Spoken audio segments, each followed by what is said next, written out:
and then go nuts. You to some extent, you're probably going to have to introduce the things they can do, like either one at a time or it slowly, so they can be like, so I can do that now, and then hear it instead of having the big vast array of choices, and then they mess around for 5 minutes and then it ends and they're overwhelmed, right? So I'm kind of trying to separate it into interactive pause, like what does this do?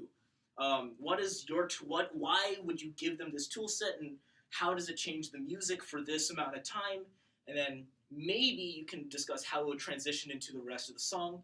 I have on the Google Drive, I've got a document which has just a couple of ideas that I've kind of thrown out about just pods, and I put there's kind of a form, but you'll see it if you a format for how I put them in. But you sorry? When you say thrown out, do you mean like discarded? No, as in I put them out there. I'm going to draw from this Google document for prompts for the discussion part of this club. Okay. Because for the most part, I intend to just discuss ideas for pods. Things that you wish you could do with music in VR, and then we talk about that. We discuss it and be like, what if you did this? What if you did that?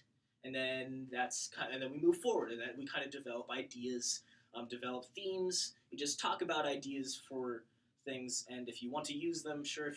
I have my own separate kind of project I'll be doing kind of slowly. I'm doing the research for it this summer, and then I'll start it later.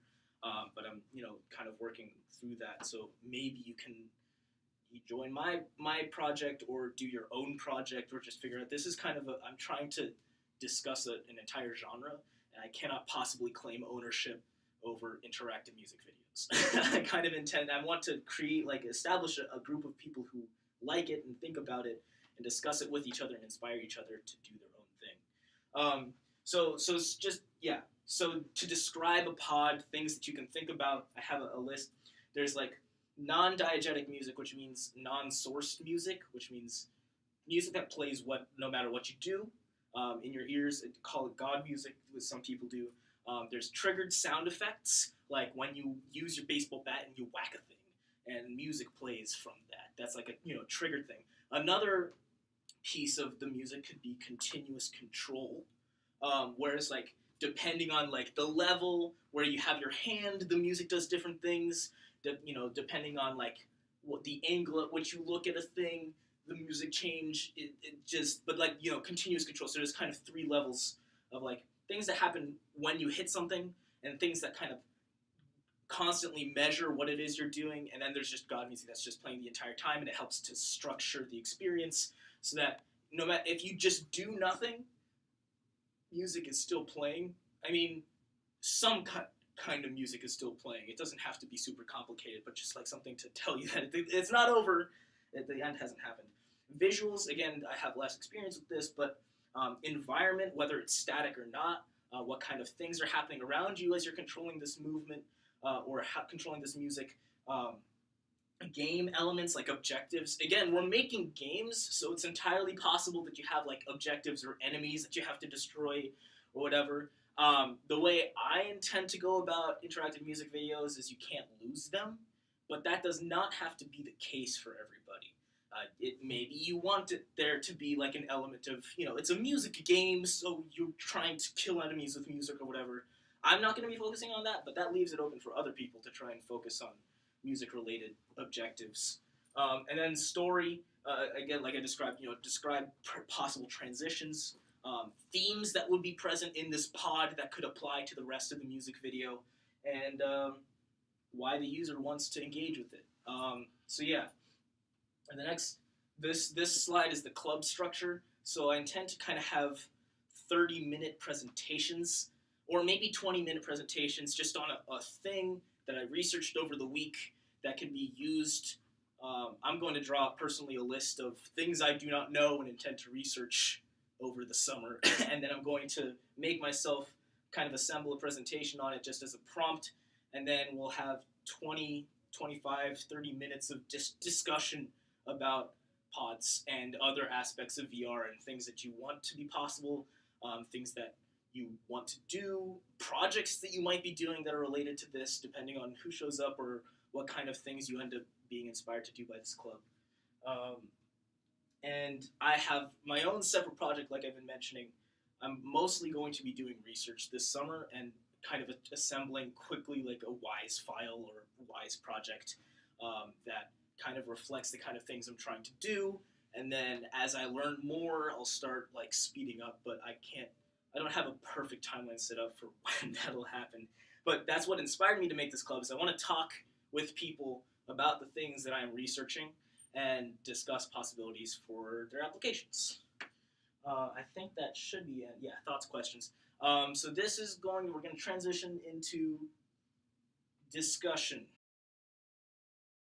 Right, that was the presentation. This is going to be the discussion. I wanted to make sure we saved that beginning presentation just in case. So we're restarting the video here. So I'm going to try a thing for this discussion. I have a list of pods. It's on the Google Drive. I'm going to take one, and we can talk about ideas about it. So the first one on this list is, I call it What's in the Box. It's got this cute little icon. Oh, that is cute. And essentially what it is, this pod is, it's a box of toys. And this is, by the way, credit goes to Austin Vogel for the idea, because I talked to him about the things I was trying to do, and he was like, oh, what about this? And this is the idea that he kind of came up with. And so it's like a box in which are toys, and attached to each toy is a musical kind of thing. A musical stem of this composition will be attached to each toy. And you can pick up a toy from the box, you can listen to it, and it'll be spatialized. And every 4 bars or every 8 bars or every 16 bars, it kind of shrooms, everything you do shrooms back into the box, and then it replays the motion. So, interactive music video. So you get choice over, like, what happens in it replays, and you can, like, develop it with new toys or whatever. And it just replays the motion. You can interrupt this in the way I'm conceptualizing. It's like, oh, I don't like the way I was waving it around crazily, and I don't want that to happen. I'm going to just hold it still, put it back in the box or whatever. And then 4 bars or 8 bars later, it kind of shoots and then comes back out.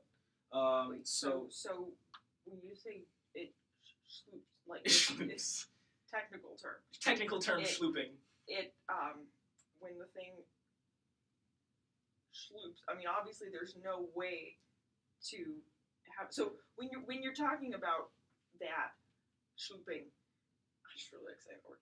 Then the thing, like if you're holding up a teddy bear, yeah, the teddy bear just like flies back into the box. Yeah, I'm thinking it would be accompanied by like a musical cue, and I come from like an EDM background for everybody who's watching. So like all the things I'm kind of imagining probably have some kind of electronic kind of feel to it.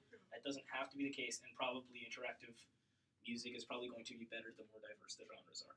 But so it's like, and it would be accompanied by a musical cue that you would hear as it goes in. But like, what was your question? Well, obviously you can't create like a physical resistance on the player. So even if the player was like just holding it and like then it would like go through their hand. Well, yeah, it would kind of. Or it would like. I mean, it doesn't have to be just the toy. It could be the entire environment just going, and then it reappears or something. That would be kind of a job for the visual people, like to make that happen believably. Yeah. But yeah, so it would kind of go back into the box and then come out again. I don't know, maybe ghost hands would be holding it now. Ooh, spooky. Spoopy sloops. So yes. Yes. And the way I was imagining this, the music isn't the same every 8 bars, right? Every time it goes back into the box, it signals some kind of change. The stems would be different for each of the toys. Maybe it would be related, maybe each toy would have its own kind of instrument or theme. Maybe you could have just a theme for the box, and then you could have like spoken memories of the toy, like if you take the teddy bear out of the box, you hear like a 4-year-old being like, "Oh, mommy, I wanted this for Christmas. Thank you so much." something, and then but then like the box, like you would have God music, you would have that was just like there, and then every time a toy sloops back into the box, it would like transpose up a half step. the voices? And then you would have no, not, No, okay. well, I mean maybe, but that's not what I was thinking particularly. Right. But I was just thinking like that would be a cool like 16-bar phrase where at the very end, instead of music, all of the toys play their like child recordings. Oh Yeah. yeah. Wouldn't that be a and great that ending? That would totally be a great like horror Oh yeah. like haunted house sort of thing. Like kind of in the line of Five Nights at Freddy's, but Yeah. like VR. Right. That'd be really fun. Yeah. So as you go through this entire experience, the music gets darker and darker, and the environment gets creepier and creepier.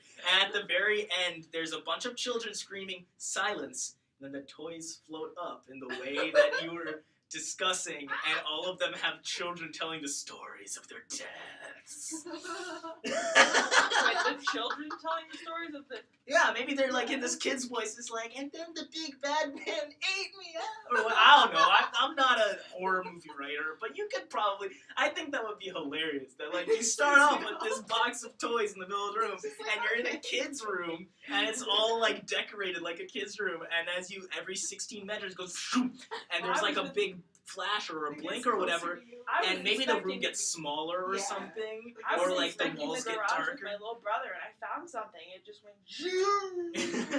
I don't really know what happened. Or some. Every 16 That's bars, a little the too real. environment gets a little creepier. Yeah, like just like you could start out, or it could even be like an afternoon turning into a dusk, True. turning into an evening, turning into or whatever the fuck, and then turning into like the night, and that would be a tool about how you could make it creepy. Yeah, because when so, you don't see and then the things, shadows get longer. and then the shadows get longer. There you go. That's cool. And the idea is like one of the benefits of this is that the box is in one location, Yes. right? So like most of your interaction is going to come from just standing. So you don't have to like teleport around. And that's kind of the thing I've been like thinking about is a lot of the difficulties in VR right now. A lot of things are happening with audio where like when you move, it sounds weird. I mean, especially with like spatialization, because the calculations, usually are determined by your distance, and when that distance jumps, it feels a little weird. And so it'd be hard to create. I mean, not impossible, and I'm sure somebody will figure out a way. And I'm gonna have to research this, how people deal with teleportation in VR with spatialized audio.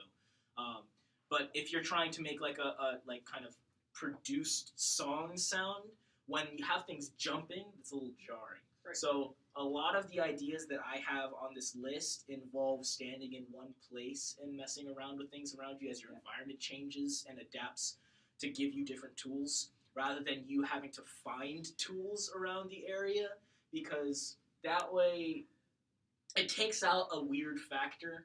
Especially because a lot of people who would get put into VR are not going to understand the concept of teleportation. This is something I learned in the MIT class when we started giving people, like please test our program, is that a lot of people spend the first 5 minutes just figuring out how to teleport. Teleporting is not, and considering we're trying to aim this at people who have never written music before, I think it's if we're trying to make it as simple and easy as possible to understand the music, I think adding a teleportation feature might become a block. Mm-hmm. Unless if you find a way to make the teleportation an active part of the music, that's something we'd have to think about. But yeah, so if just to explain a theme of you standing in one location and changing things while the environment changes around you, that's the reason. And it's easier to think of because, moving around is, we can still adjust. This is why I'm taking a lot of inspiration from 360 videos. It's like, in 360 videos, you can't even move your head. But in 360 videos, you're in one location and they move the environment around you, which is totally applicable to interactive music videos. You can still do that. Oh no, your thing's going to die soon.